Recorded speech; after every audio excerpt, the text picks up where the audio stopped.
Was this the moment the war would be lost? On August 25, 1944, at Cherbourg Harbor in Normandy, a heavy wrench fell from the grease-caked hands of Sergeant William Henderson.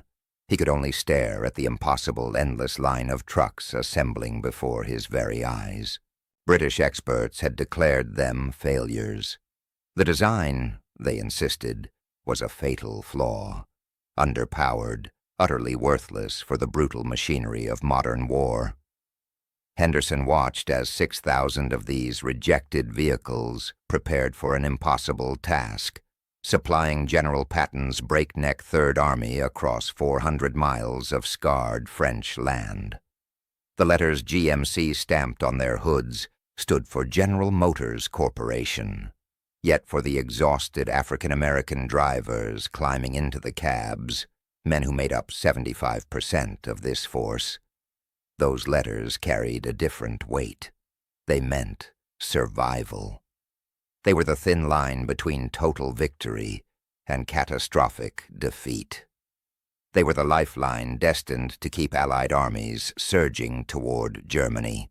What no one could grasp that August morning was that this very truck, deemed inadequate just 4 years prior, would soon eclipse the value of tanks, prove more crucial than fighter planes, and become more essential than any other weapon in the European theater. The humble 2.5-ton GMC CCKWs, the Jimmy, the Deuce and a Half, was poised to become the backbone of the most desperate supply operation the world had ever witnessed. This story doesn't start on the battlefield. It begins in the quiet design studios of General Motors in 1939. The U.S. Army Ordnance Corps had laid out its needs, a new, medium tactical truck. The specifications called for a 2.5-ton load rating and 6-wheel drive, capable of conquering any off-road terrain in any weather. On paper, the requirement was simple. The solution would be anything but. General Motors' Truck and Coach Division, working from their Pontiac, Michigan facility, decided to adapt existing commercial truck parts. They took their current AX series design and began critical modifications.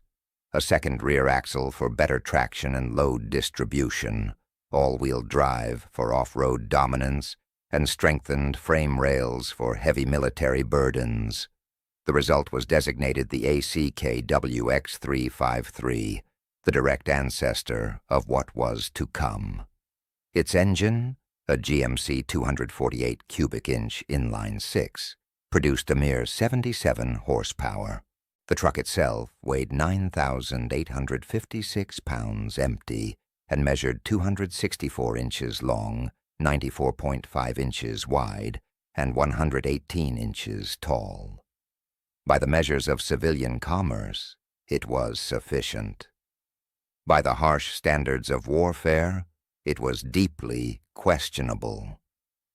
In late 1939, France placed an order for 1,000 of these experimental 6x6 trucks. Production kicked off at the Yellow Truck and Coach Manufacturing Company's facilities. These trucks rolled out with closed steel cabs, fixed bed sides, troop seats, and a conventional look that seemed better suited for a civilian construction site. They were, in essence, commercial vehicles dressed in military fatigues.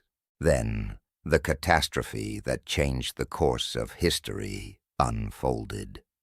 In May 1940, German panzer divisions erupted through the Ardennes forest, flanking the Maginot Line and plunging deep into France. The French army, boasting some of Europe's most advanced tanks and defenses, simply crumbled under the velocity and coordination of German combined arms. The British Expeditionary Force fled to Dunkirk. In 6 weeks, France had fallen. 2,000 of the ACKWX trucks had already reached French shores. They were promptly captured by German forces and, in a profound twist of irony, would serve the Wehrmacht on the Eastern Front where German soldiers begrudgingly acknowledged their reliability. The remainder of the order, along with units still on the assembly line, was rerouted to Great Britain under emergency wartime agreements. The British Army received the ACKWX trucks in the summer of 1940 and immediately put them through brutal, rigorous testing. The British military evaluators were not impressed. Their reports, now preserved in military archives, were damning. The wheelbase, they argued, was too long for Europe's winding roads and trails. The trucks were a nightmare to maneuver in tight spaces. The 77-horsepower engine was declared critically underpowered for the vehicle's weight, especially when fully loaded. Its acceleration was pitiful. Its ability to climb hills was marginal at best. Despite the six-wheel drive, the trucks floundered in mud and soft terrain. British Army officials delivered their verdict. The ACKWX was unsuitable for modern mechanized warfare. The design was fundamentally flawed. The War Office made a decisive choice. Rather than risk British lives on these trucks in combat, they would divert approximately 1,000 units to the Soviet Union under Lend-Lease agreements in 1941. In total, 2,466 ACKWX trucks were ever built. The British rejection seemed to confirm fears that American manufacturers, accustomed to wide highways, couldn't build vehicles tough enough for a European war. Stung by this professional rebuke, General Motors engineers returned to their drawing boards. The lessons from the ACKWX debacle were sharp and clear. The truck desperately needed more power. The chassis demanded refinement. The wheelbase needed to be adaptable for different missions. But the core idea, a 6x6 medium truck built from commercial parts for rapid mass production, was fundamentally sound. The American engineers grasped something their British colleagues had missed. This war wouldn't be won by building the perfect truck. It would be won by building adequate trucks in numbers so vast they would overwhelm any enemy through sheer industrial will. In 1941, General Motors unveiled the redesigned version, designated CCKW. The name was pure internal GMC code, C for a 1941 design, a second C for a conventional cab, K for all-wheel drive, and W for dual tandem rear axles. The upgrades from the ACKWX were substantial, but not revolutionary. A new GMC 270 cubic-inch inline-six engine replaced the old 248, now producing 104 horsepower at 2,750 RPM. A 27 horsepower increase may not sound dramatic, but it completely transformed the truck's performance. The engine delivered 216 foot-pounds of torque at a low 1,400 RPM, giving it the raw power needed for heavy loads and steep grades. Engineers also introduced two wheelbase options, the CCKW 352, with a 145-inch wheelbase, became the short variant, perfect for towing artillery. The CCKW 353, with a 164-inch wheelbase, became the standard cargo configuration. This flexibility meant the same basic truck could serve countless roles across the entire Army. The frame was a simple ladder design with riveted cross members, making it easy to manufacture and repair in the field. 3 driven beam axles provided the 6x6 grip. The front axle used leaf springs, while the rear tandem employed leaf springs with locating arms to manage axle movement. The brakes were hydraulic with a vacuum assist, a massive improvement over older mechanical systems. It rode on 750 to 20 tires, giving it decent ground clearance and load capacity. Early production models kept the closed metal cab from the ACKWX, But as the war machine accelerated, steel became a precious rationed commodity. GMC engineers made a critical pivot. Starting in July 1943, new CCKW trucks rolled off the line with open cabs, canvas tops, and removable doors. This single change saved approximately 150 pounds of steel per vehicle. When multiplied by hundreds of thousands of trucks, the steel saved was enough to build dozens of destroyers or hundreds of tanks. The cargo bed also evolved under wartime constraints. Early all-steel beds were too heavy. Wooden beds that replaced them warped and cracked under military abuse. A composite design with a steel frame and wooden floor still proved inadequate. The final design returned to a simplified all-steel construction, reducing waste while maintaining durability. What emerged was not a marvel of technology. It was a truck that prioritized simplicity, reliability, and ease of mass production above all else. The CCKW would never win a race. It would never dazzle engineers with sophisticated systems. But it could be built in unbelievable numbers by semi-skilled workers using available materials. And most importantly, it could be repaired in the field by mechanics with basic tools and minimal training. General Motors gave the primary production contract to its yellow truck and coach facility in Pontiac, Michigan. As orders exploded, Chevrolet's St. Louis, Missouri plant was brought online to help. At their peak, these two facilities were finishing one CCKW truck every 7 minutes, 24 hours a day, 7 days a week. The assembly lines never ever stopped. The manufacturing process itself was a symbol of American industrial might. Raw materials entered one end of the Pontiac plant, and finished trucks rolled out the other. Sheet metal was stamped into body panels. Frames were welded and riveted. Engines were assembled from hundreds of components. Transmissions, axles, and suspensions were built in separate facilities and shipped for final assembly. The operation employed tens of thousands of workers, many of them women who had joined the workforce to replace the men sent to fight. The production figures tell the story.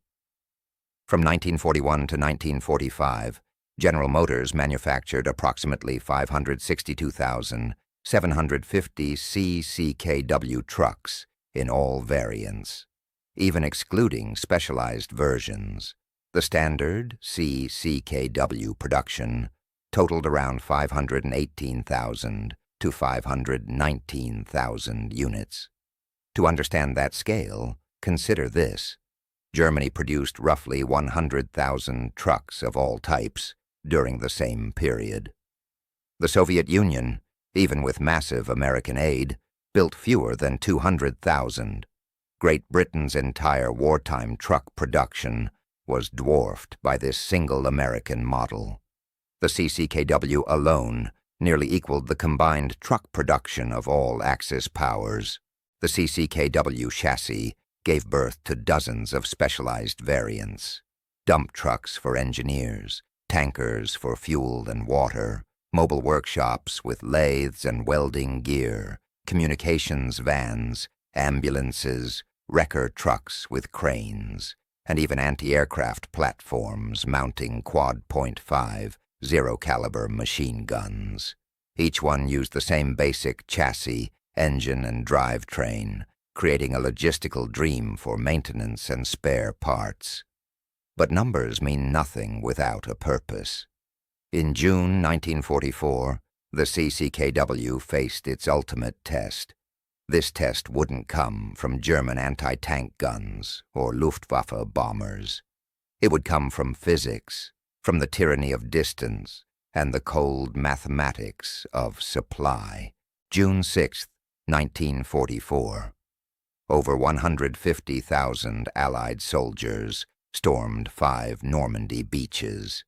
The largest amphibious invasion in history had secured a foothold on Hitler's Atlantic Wall. But a foothold is not a victory. By mid-July, more than 1 million Allied troops were suffocating in a pocket just 50 miles wide and 20 miles deep. They were trapped. The Germans had transformed the Normandy landscape into a defensive nightmare.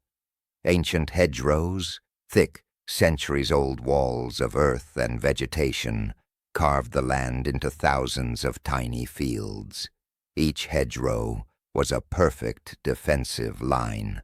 Each field became a separate, bloody battle. American infantry and armor bled for every yard. Then came Operation Cobra. On July 25, 1944, American forces unleashed a massive breakout, supported by a terrifying saturation bombing campaign. Within days, the German defensive lines shattered.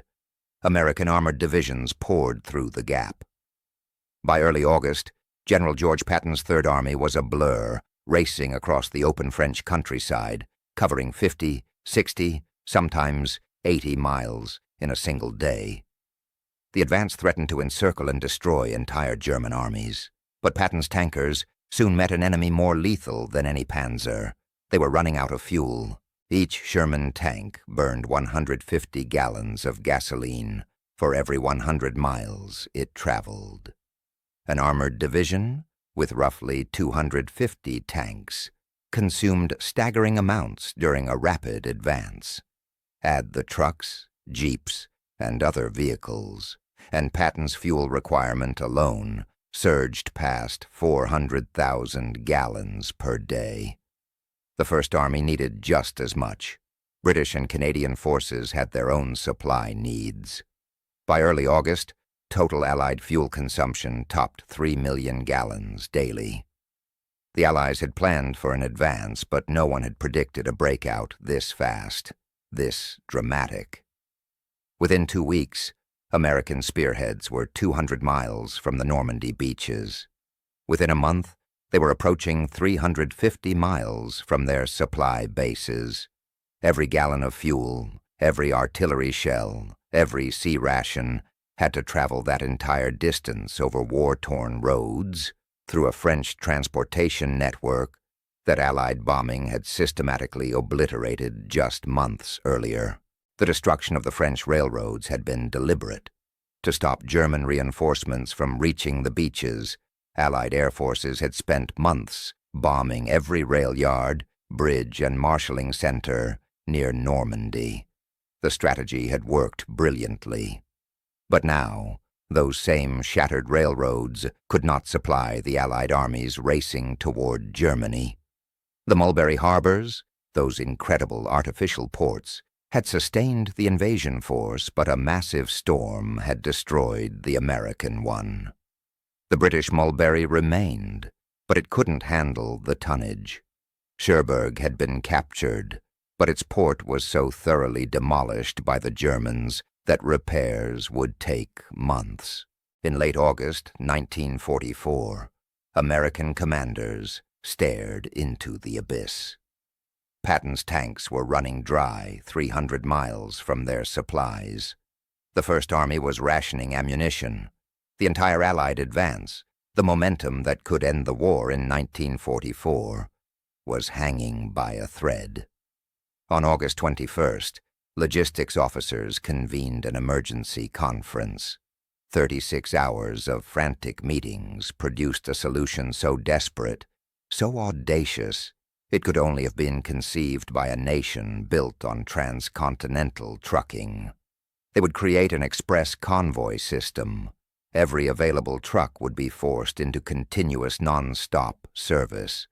They would establish 2 one-way routes from Normandy to the front, banning all civilian traffic. Military police would man every intersection to ensure the convoys never stopped. The plan required more trucks than any one command possessed. Logistics officers began stripping trucks from every non-critical unit in the theater. Artillery battalions lost their prime movers. Engineer units surrendered their haulers. Medical companies gave up ambulances. Infantry divisions had their organic transport requisitioned.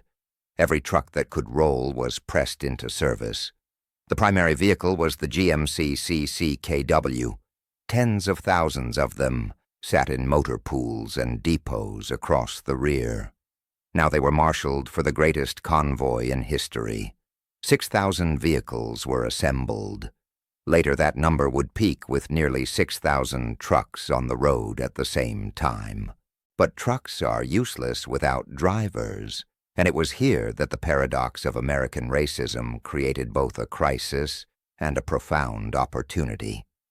The United States Army of 1944 was an institution of strict segregation. African American soldiers were confined to separate units, led almost exclusively by white officers. Military policy, poisoned by racist assumptions, dictated that black soldiers lacked the necessary intelligence or courage for combat. Consequently, they were overwhelmingly relegated to service roles, quartermaster companies, port battalions, and transportation units. Truck drivers. In August 1944, the European theater contained 210,000 African American soldiers. Nearly half, 93,000, served in the Quartermaster Corps. When the desperate call for drivers echoed across the theater, these were the men who answered. They answered not because they wished to drive for 60 hours straight, nor because they enjoyed the bitter irony of fighting for freedom abroad while being denied it by their own countrymen.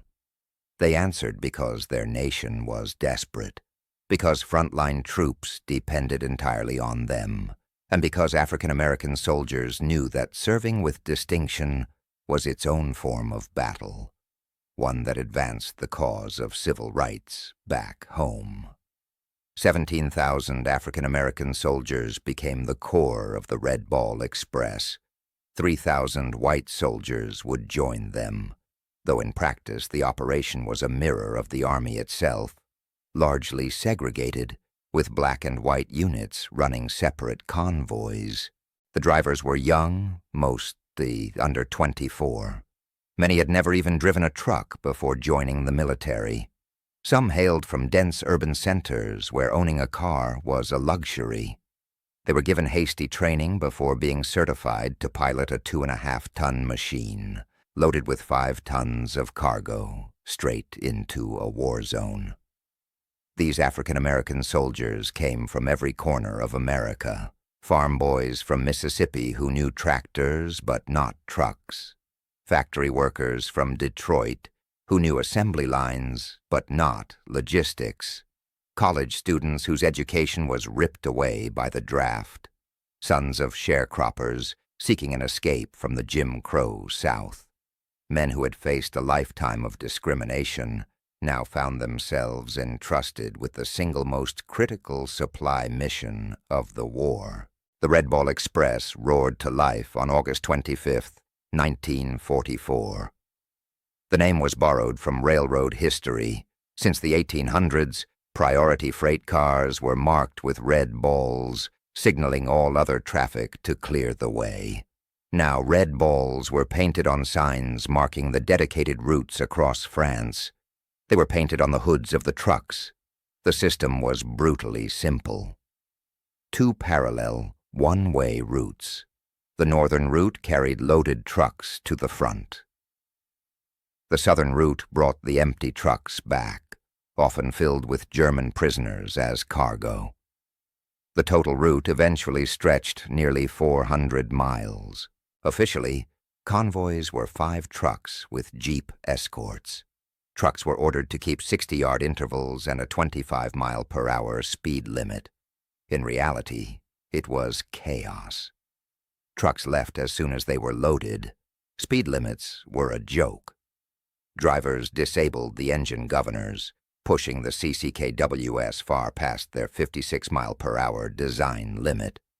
Some veterans reported hitting 60 miles per hour, a terrifying speed, in a loaded truck with 1940s brakes. The 793rd Military Police Battalion tried to maintain order. MPS manned every intersection, waving the red ball convoys through. They chased down speeders and tried to direct lost drivers, but some MPs just gave up and rode with the convoys when their jeeps couldn't keep up. A single round trip took 54 hours. Two-man teams shared the driving, though in practice both men often stayed awake for the entire run. They carried everything: 5-gallon jerry cans of gasoline, crates of ammunition, boxes of food, medical supplies, spare parts, and mail from home. Loading at Cherbourg was a 24-hour operation.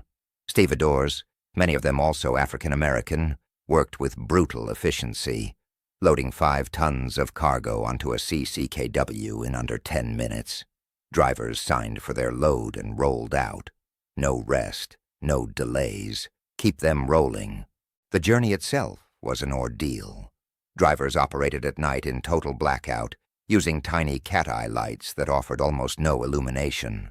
They navigated by memory, by following the truck in front, or by pure instinct. The roads were cratered, bridges were damaged, detours were unmarked. German air attacks were rare, but still a threat. Drivers learned to scan the sky, to scatter when the warnings came. Some trucks mounted .50 caliber machine guns, though they were more for reassurance than defense. Landmines were a constant danger. Drivers learned to stay on the pavement and watch for disturbed earth. But the greatest enemy was fatigue. Men pushed themselves beyond human limits, fueled by coffee and raw determination. Some took benzodrine tablets, amphetamines, to fight exhaustion, though the drugs impaired judgment and caused accidents. Many just relied on willpower. Accidents were common. Trucks collided, overturned, or simply ran off the road when drivers fell asleep. The Army assigned relief drivers, but the exhaustion was overwhelming. The trucks suffered terribly. The CCKW was tough, but continuous operation with no maintenance was beyond any design specification. Engines overheated, transmissions failed, clutches burned out, brakes were worn through in days, tires failed constantly. Maintenance was done on the side of the road, in fields, under tarps. Mechanics had basic tools and improvised parts. Oil changes were skipped. Scheduled maintenance was a fantasy. Everything was sacrificed to keep the trucks moving. Mechanics became masters of improvisation, fashioning gaskets from scraps and cannibalizing parts from one broken truck to fix another. The CCKW's simple design made this possible. This adaptability, born of desperation, was its greatest strength. Broken trucks littered the red ball roads. Some estimates suggest over 80 vehicles were simply abandoned. At one point, nearly 30% of the trucks had mechanical problems, but they kept rolling anyway. The alternative was unthinkable. Yet, the operation succeeded. On August 29, 1944, just 5 days after starting, the Red Ball Express hit its peak. 132 truck companies, using 5,958 vehicles, delivered 12,342 tons of supplies in a single day. Daily deliveries averaged 12,000 tons. Over 82 days, the drivers hauled 412,193 tons of supplies. They kept multiple armies alive during the most rapid advance in history. Private James Ruckard of the 514th Quartermaster Regiment recalled hauling anything Patton needed: gasoline, ammunition, food, all the way to the front lines. He remembered running into ambushes, hearing shooting all around, and watching for V1 buzz bombs. His worst memories were of seeing trucks blown up. But he said, when General Patton said, "Be there," you were there, even if you had to drive all day and all night. His testimony captured the reality, the constant fear, the exhaustion, and the pride.